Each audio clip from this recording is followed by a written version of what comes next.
Ой, çoğada. Tuğdası mı?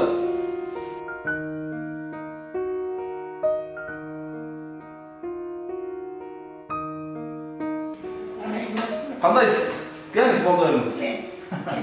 Qandaysız? Esol жақшымы? Дамдысызбы? Қайтып қалдыңыз? Uykuңuzdu бұзып оқшайта кетіріз. Жоқ жерден кеше. Кәлдерді басайын деп. Қандайсыз? Жақсы бі? Жоғында. Қайтып қалдыңыз, денсаулық қандай? Денсаулық жақсы. Лечение қандай болып жатыр? Лечение жақсы. Ішінде тәсір етіп, жақсылы болып жатыр, сезіліп жатыр? Жақсы. Айрыма ар. Бүгін 9-cü күні. Уланта ile çoğmata 15 күнге жеткіріп өме олайын. 2 жұма лечение олайын.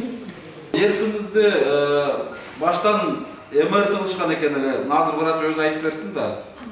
Өзінің режимі болады, мен ошол тройничный нервті, 5-ші нервті текшере тұрғанша, ошол мен ошол нервті текшеріп қарап берішті. Сол жаққа қарағанда, ол жақтарында 1,5 миллиметрге арықтап кетіпті да. Ал ошол жерде нервті қысқан бір нәрсе болса болады да, көбінше нейроваскулярный конфликт деп коет.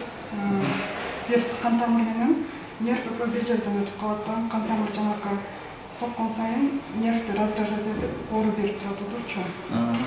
Ошондой болгондо жана таблеткаларга таасир бериши кыйыныраак болот да, көбүнчө андай учурларда операция кылып, же блокада жасап коюшат. Ошон үчүн биз нейрохирургду чыгардык, консультация кылды. Аксакал менен сүйлөштүк, бирок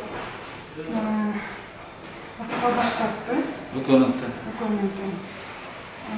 Эми дарысын өзгөртөбүз. Биринчи жөнөкөй дарыдан башладык эле жакшы эффект болду. Бүгүн башка күчтөрүп өтөбүз. Ошентип да.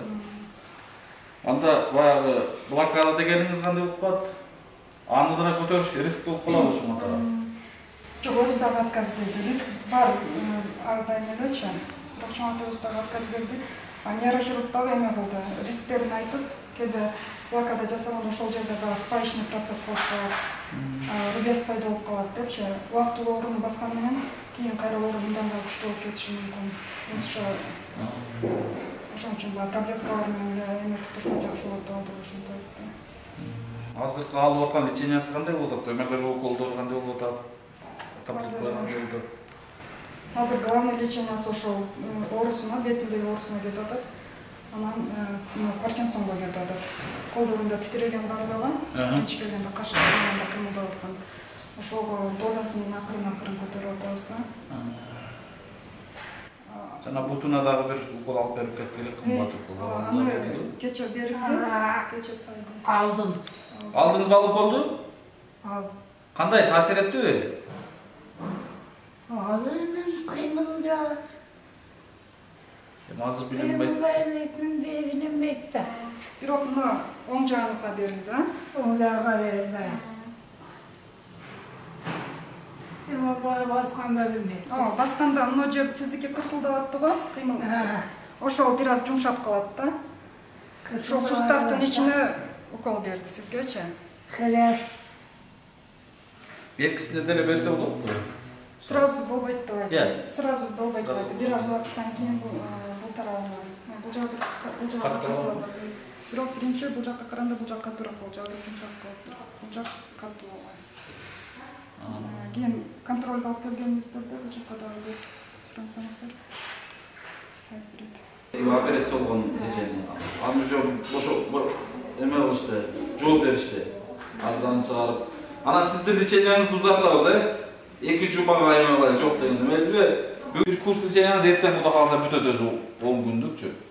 Аны мен азыр бүгүн узартып коюп кетем, Эмесизби, узарып дагы бир эмелеринси дарыланырсызчы, Азыр бул бойдо маңыз үйгө барсаңыз кыйналасыз бекер. Бул жерден бир кичине таасир этип, балким экинчи бутуңуздун уколун дагы кетерге жакын макул деп эмел санды алып беребиз. Ал кымбат укол болчу өзү. Бир укол эле ошол 3800 сомдук укол экен. Буттун иштешине жардам берет деп сүйлөдү экен. Лечениеңизди алып бериңиз чоң ата, эмеспи? Биз ушул жердебиз, мен бүгүн Буюрса балким эртең дагы ошого коштоп алам. Узартып коебуз. Мен сизге жараттым. Башка маселе кандай проблемалар? Кароо кандай болуп атат больницада? Жакшы карабатам. Тамагымды жейбей да карабатам. Врачтар кандай карап атышат?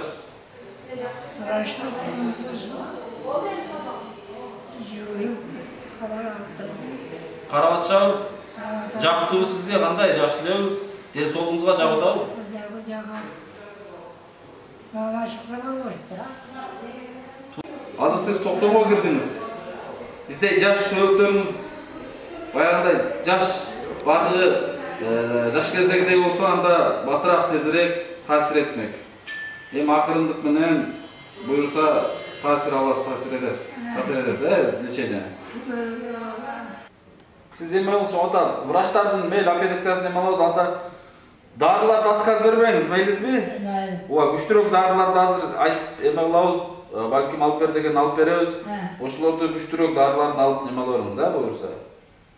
Сизге зыян тийбей турган дарыларды беришет. 3-4 күндө билинет да. Сразу. Азыр анда бир 14-15 күнгө расчет алып төлөп эме коёр эле. 14-15 күнгө жаткан боласыз, Бүгүн 9-күн да, эртең бүтөбүз эмеси? Эртең түштөн кийин кеч бүтөт болчу. Эртең кечпи? Эртеңкиси да эсептелет да? Эртең 10-күн да? Эртең 10 күн. Да, эч жакка көрүнбөйт, ана жактан эски МРТ снимактарын таап алдык. Мурдагы невролог менен нейрохирургдун консультацияларын таптык. 1-2 жыл мурунку барган экен, өзүнүн жашаган жеринде поликлиникага көрүнгөн экен. Нейрохирургда көргөн экен, неврологда көргөн экен. Лечение жазган экен, бирок лечениени албай калып кеткен. Анан калбай. Бул китептен бизге берген да. Чоң атабыз өзү мондай ырларда жазат. Ыран көл деген жер бар беле чоң ата? Мен туулган жерим да. Сиздин туулган жериңиз, Алайга карайбы? Жок, Мургапка карайт. Мургап, азыр Мургап Тажикстанга карап кеткенби? Кичинекей бир китептери бар, жакшынакай ырлары бар. Буну канча жашыңызда жазгансыз? Ошол. Bir jurnalist olsun bana da sen yazat degen, derin barındı degen şaşırdı şöyle. Жазгансыз да? Yazıp bere koydum yani. Siz azırkı zaman boyunca bir жазышыңыз керек да? Азыркы бүгүнкү күндөгү абал боюнча жазышыңыз керек. Ассаламу алейкум, урматтуу мекендештер, урматтуу кыргызстандыктар. Биз азыр кайрадан Ош жериндебиз.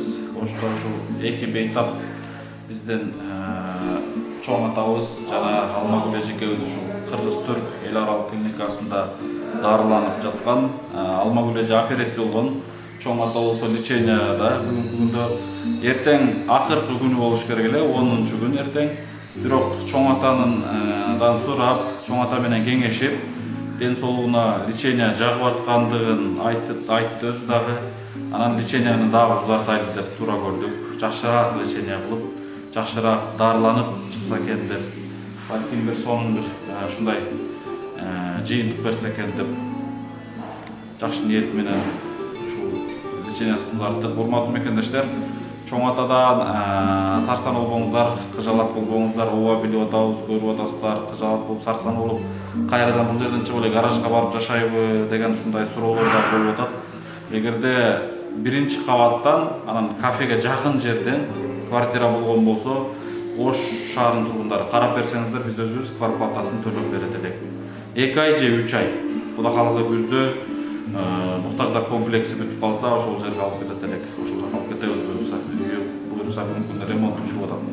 Мына ушундай, анан чоң атага азыр башка жерден үй баштоого азыр шарт дагы туура келбейт, убакыт дагы тар. Жанагы салынып аткан комплекстен эң алдыңкы, эң жакшы жеринен чоң атага 2 бөлмө беребиз деп токтом чыгарып койгонбуз. Буюрса ошол жакка алып барабыз. Бүгүндө азыр ден соолугу жакшы эле, лечениясын алып атат. Эми албетте каарылык 90 жаш, 90 жаш деген эмне деген өмүр, 90 жыл бою кандай гана жашоонун ысык суугун, ууруун, ар кандай кыйынчылыктарды татып келген, мына өзү айтмакчы, жылаңайлык кар кечип, отун терип, ушундай азаптарды көрүп келген. Кудайга шүгүр, бүгүнкү күндө да 90 чыкса дагы акыл эси жайында. Азыр биз эгерде кыштын убагында ушул жашыбызда дагы бир күн кар кечип койгон болсок, жыгылып калсак керек, да чоң атабыздын энергиясы күчтүү, ден соолугу мындай мыкты экендигин көрүп турасыздар. Кудайга шүгүр, да 90 чыгып, мына момуntип биздерге батабысын берип турат. Сарсан болбоңуздар, баары жакшы, Кудайга шүгүр.